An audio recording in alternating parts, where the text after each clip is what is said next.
வணக்கம். மதிமுகம் செய்திகள். இன்றைய முக்கிய நிகழ்வுகளை பார்ப்பதற்கு முன்பாக தலைப்பு செய்திகளை பார்க்கலாம். தமிழ்நாட்டிற்கு ஓரவஞ்சனையோடு ஒன்றிய அரசு நிதி வழங்க மறுக்கிறது. சட்டப்பேரவையில் முதலமைச்சர் மு.க.ஸ்டாலின் பேச்சு. பிரதமர் மோடி அமெரிக்க அதிபர் டொனால்டு டிரம்பை கண்டு அஞ்சுகிறார். ராகுல் காந்தி எம்பி குற்றச்சாட்டு. வீரபாண்டிய கட்டபொம்மனின் 226வது நினைவு தினம். முதலமைச்சர் மு.க.ஸ்டாலின் மரியாதை. சிறுநீரக விற்பனை முறைகேடு தொடர்பாக அரசு முறையாக நடவடிக்கை எடுத்து வருகிறது. அமைச்சர் மா. சுப்பிரமணியன் விளக்கம். நெல்லை, தூத்துக்குடி, தென்காசி மாவட்டங்களில் இன்று மிக கனமழை பெய்யும். வானிலை ஆய்வு மையம் அறிவிப்பு. தமிழ்நாட்டுக்கு ஓரவஞ்சனையோடு ஒன்றிய அரசு நிதி வழங்க மறுக்கிறது என சட்டப்பேரவையில் முதலமைச்சர் மு.க.ஸ்டாலின் தெரிவித்துள்ளார்.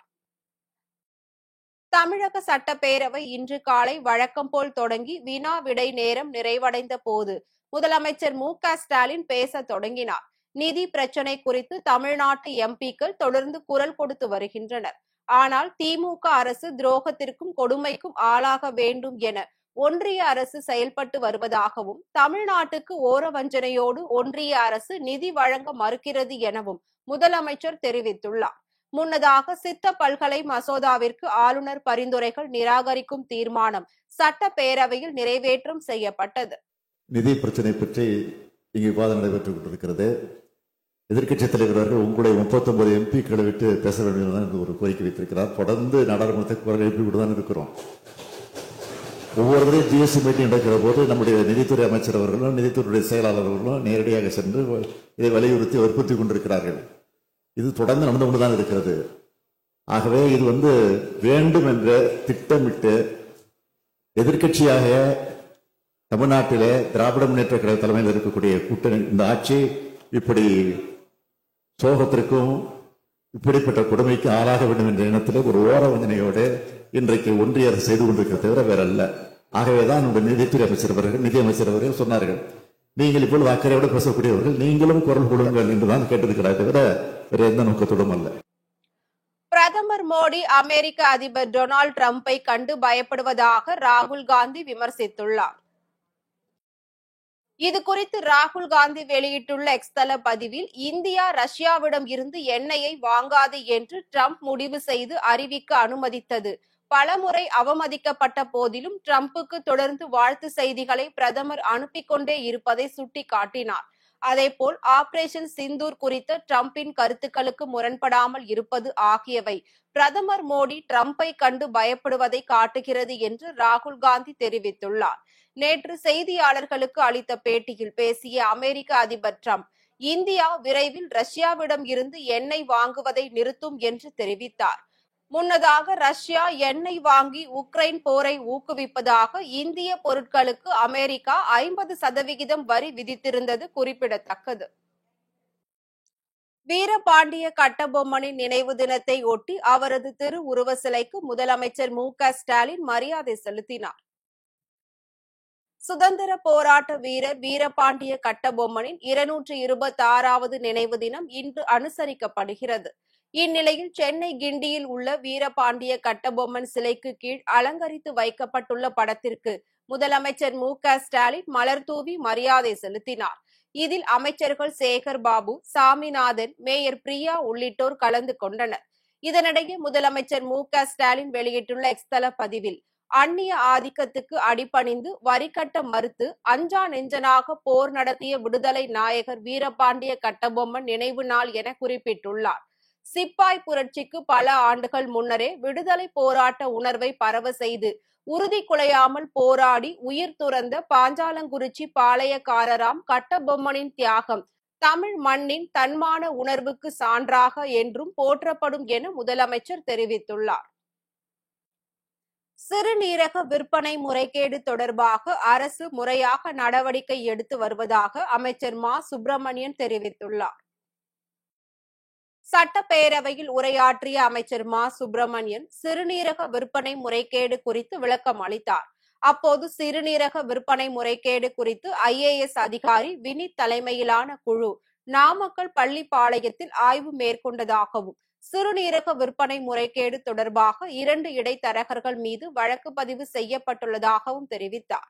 மேலும் திருச்சி, பெரம்பலூர் தனியார் மருத்துவமனைகளின் உறுப்பு மாற்று அறுவை சிகிச்சை உரிமம் ரத்து செய்யப்பட்டுள்ளதாகவும் அமைச்சர் மா. சுப்பிரமணியன் கூறினார். சிறுநீரக அறுவை சிகிச்சைகள் முறைகேடாக நடைபெறுவதாக எழுந்துள்ள பிரச்சனை குறித்து இங்கே அரசின் கவனத்தை ஈர்த்து அமர்ந்திருக்கிறார்கள். அதற்கான விரிவான விளக்கமான பதிலை இந்த அவையில் பதிவு வைக்கிறேன்.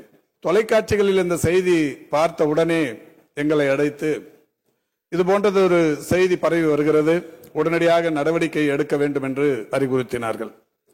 அதன் அடிப்படையில் சிறுநீரக முறைகேடு நடப்பதாக வரப்பெற்ற புகார் குறித்து தமிழ்நாடு சுகாதார திட்ட இயக்குனர் மருத்துவர் எஸ். வினீத் IAS அவர்கள் விரிவான விசாரணை மேற்கொண்டு அறிக்கையினை அரசுக்கு சமர்ப்பிக்க வேண்டும் என்று கேட்டுக்கொள்ளப்பட்டார். அந்த வினீத் IAS மாண்புமிகு தமிழ்நாட்டின் முதலமைச்சருடைய வழிகாட்டுதலோடு தமிழ்நாடு சுகாதார திட்ட இயக்குனரின் பரிந்துரைகளை பரிசீலித்த அரசு சிதார் மருத்துவமனை மற்றும் பெரம்பலூர் தனலட்சுமி சீனிவாசன் மருத்துவக் கல்லூரி ஆகிய 2 மருத்துவமனைகளுக்கும் வழங்கப்பட்ட சிறுநீரக உறுப்பு மாற்று உரிமை சான்றிதழ் ரத்து செய்யப்பட்டது.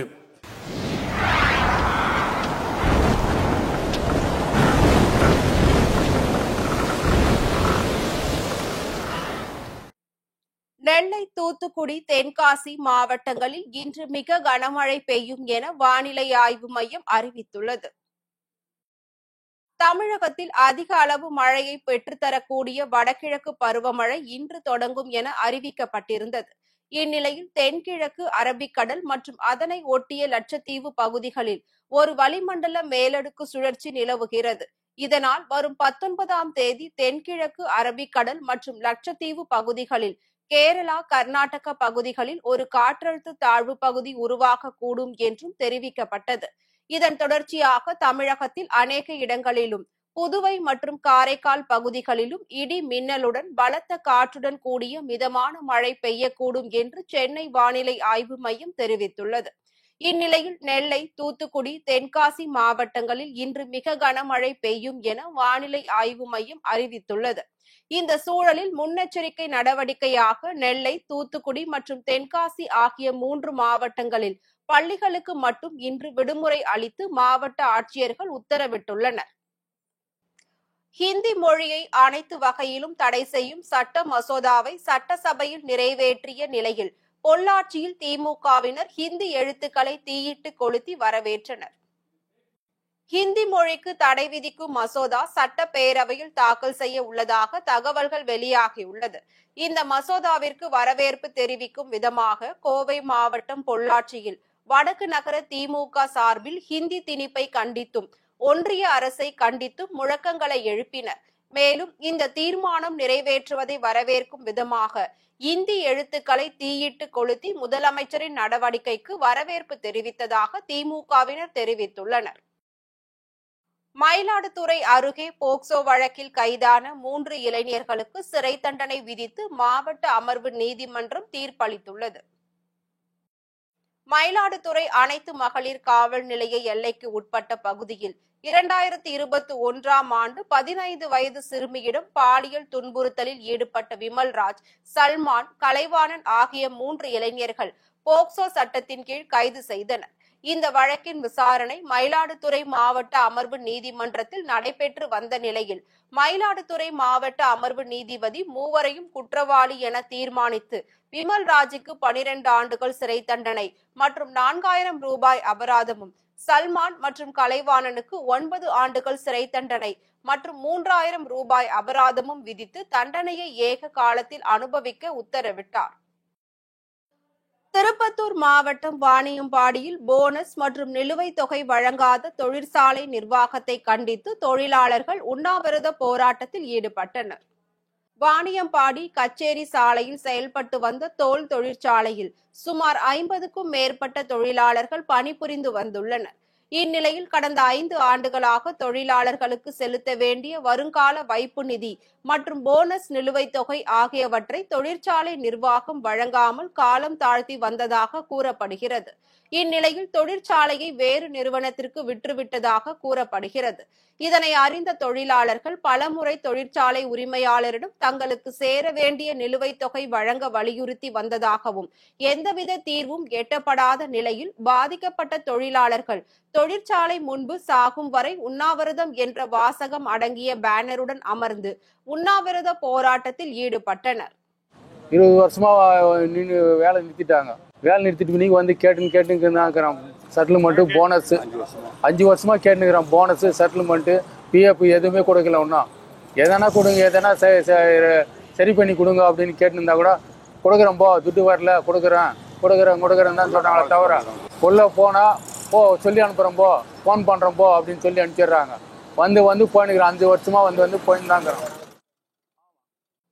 சென்னையில் இன்று 22 கேரட் ஆபரண தங்கத்தின் விலை சவரனுக்கு 320 ரூபாய் உயர்ந்து 95,200 ரூபாய்க்கு விற்பனை செய்யப்படுகிறது. கடந்த சில நாட்களாகவே தங்கம் விலை தொடர்ந்து உயர்ந்து வரும் நிலையில் மீண்டும் உயர்ந்த தங்கம் விலை சவரனுக்கு 95,000 கடந்து விற்பனையாகிறது. அதன்படி 22 கேரட் ஆபரண தங்கத்தின் விலை கிராமிற்கு 40 ரூபாய் உயர்ந்து 11,900 ரூபாய்க்கு விற்பனையாகிறது. மேலும் சவரனுக்கு 320 ரூபாய் உயர்ந்து 95,200 ரூபாய்க்கு விற்பனை செய்யப்படுகிறது. வெள்ளியின் விலை கிராமிற்கு 1 ரூபாய் குறைந்து 1 கிராம் வெள்ளியின் விலை 206 ரூபாய்க்கும் 1 கிலோ வெள்ளியின் விலை 2,06,000 ரூபாய்க்கும் விற்பனை செய்யப்படுகிறது. திருப்பத்தூர் மாவட்டம் வாணியம்பாடி அருகே வெளி மாநிலத்திற்கு கடத்த முயன்ற 2 டன் ரேஷன் அரிசி பறிமுதல் செய்யப்பட்டது. வாணியம்பாடி அடுத்த செட்டியப்பனூர் பகுதியில் உள்ள தனியாருக்கு சொந்தமான இடத்தில் வெளி மாநிலங்களுக்கு கடத்த ரேஷன் அரிசிகளை பதுக்கி வைத்திருப்பதாக மாவட்ட குடிமை பொருள் வழங்கல் குற்றத்தடுப்பு பிரிவினருக்கு ரகசிய தகவல் கிடைத்தது. தகவலின் பேரில் சம்பவ இடத்திற்கு விரைந்த அதிகாரிகள் அங்கு தனியாருக்கு சொந்தமான இடத்தில் 20க்கும் மேற்பட்ட மூட்டைகளில் 2 டன் ரேஷன் அரிசி வெளி மாநிலங்களுக்கு கடத்த பதுக்கி வைத்திருப்பது கண்டறியப்பட்டது. உடனடியாக வாணியம்பாடி கிராமிய காவல்துறையினர் உதவியுடன் 2 டன் ரேஷன் அரிசியை பறிமுதல் செய்த அதிகாரிகள் அவற்றை வாணியம்பாடியில் உள்ள தமிழ்நாடு வட்ட வழங்கல் நுகர்பொருள் வாணிப கிடங்கிற்கு கொண்டு சென்றனர். அதனைத் தொடர்ந்து இந்த சம்பவம் குறித்து வாணியம்பாடி நகர காவல்துறையினர் வழக்கு பதிவு செய்து 2 டன் ரேஷன் அரிசி மூட்டைகளை பதுக்கி வைத்திருந்த நபர்கள் குறித்து விசாரணை மேற்கொண்டு வருகின்றனர். வேலூர் மாவட்டம் வனத்துறை அலுவலகத்தில் சம்பள நிலுவைத் தொகை வழங்க லஞ்சம் வாங்கிய வன அலுவலக உதவியாளரை லஞ்ச ஒழிப்பு போலீசார் கைது செய்தனர். ராணிப்பேட்டை மாவட்டம் வேடல் கிராமத்தை சேர்ந்தவர் ஜெயவேல். இவர் வனத்துறையில் வேலை செய்த போது உயிரிழந்தார். இவருடைய சம்பளம் நிலுவையில் இருந்த நிலையில் அவரது மனைவி வசந்தி என்பவர் வேலூர் அண்ணா சாலையில் உள்ள மாவட்ட வன அலுவலகத்தில் விண்ணப்பம் செய்திருந்தார். இதனை அடுத்து மாவட்ட வன அலுவலகத்தில் அலுவலக உதவியாளராக உள்ள ஏழுமலை என்பவர் சம்பள நிலுவைத் தொகை வழங்க 10,000 ரூபாய் லஞ்சமாக கேட்டதாக கூறப்படுகிறது. இது குறித்து புகாரின் அடிப்படையில் லஞ்ச ஒழிப்பு போலீசார் ஏழுமலையை கையும் களவுமாக கைது செய்து விசாரணை நடத்தி வருகின்றனர். மெக்சிகோவில் பெய்த கனமழை காரணமாக வெள்ளத்தில் சிக்கி உயிரிழந்தோரின் எண்ணிக்கை 130 உயர்ந்துள்ளது. வட அமெரிக்காவில் அமைந்துள்ள மெக்சிகோ நாடு அருகே பசிபிக் கடலில் புயல் உருவாகியது. இந்த புயலுக்கு ரேமன் என பெயரிடப்பட்டது. இந்த புயல் காரணமாக மெக்சிகோவில் கனமழை கொட்டி தீர்த்தது. தொடர் கனமழை காரணமாக அந்நாட்டின் பல்வேறு பகுதிகளில் வெள்ளப்பெருக்கு நிலச்சரிவு ஏற்பட்டது. இந்நிலையில் கனமழை, வெள்ளம் மற்றும் நிலச்சரிவில் சிக்கி மெக்சிகோவில் 64 பேர் உயிரிழந்த நிலையில் தற்போது பலி எண்ணிக்கை 130 உயர்ந்துள்ளது. மேலும் 66க்கும் மேற்பட்டோரை தேடும் பணி தீவிரமாக நடைபெற்று வருகிறது. இதனால் உயிரிழப்பு எண்ணிக்கை மேலும் அதிகரிக்கக்கூடும் என அஞ்சப்படுகிறது. மீண்டும் தலைப்புச் செய்திகள். தமிழ்நாட்டிற்கு ஓரவஞ்சனையோடு ஒன்றிய அரசு நிதி வழங்க மறுக்கிறது. சட்டப்பேரவையில் முதலமைச்சர் மு.க. ஸ்டாலின் பேச்சு. பிரதமர் மோடி அமெரிக்க அதிபர் டொனால்டு டிரம்பை கண்டு அஞ்சுகிறார். ராகுல் காந்தி எம்பி குற்றச்சாட்டு. வீரபாண்டிய கட்டபொம்மனின் 226வது நினைவு தினம் முதலமைச்சர் மு.க. ஸ்டாலின் மரியாதை. சிறுநீரக விற்பனை முறைகேடு தொடர்பாக அரசு முறையாக நடவடிக்கை எடுத்து வருகிறது. அமைச்சர் மா. சுப்பிரமணியன் விளக்கம். நெல்லை, தூத்துக்குடி, தென்காசி மாவட்டங்களில் இன்று மிக கனமழை பெய்யும். வானிலை ஆய்வு மையம் அறிவிப்பு. இத்துடன் செய்திகள் நிறைவடைந்தன. மீண்டும் செய்திகள் இரவு 8 மணிக்கு. மேலும் செய்திகளை தெரிந்து கொள்ள மதிமுகம் பிரைம் யூடியூப் தளத்தில் இணைந்திருங்கள்.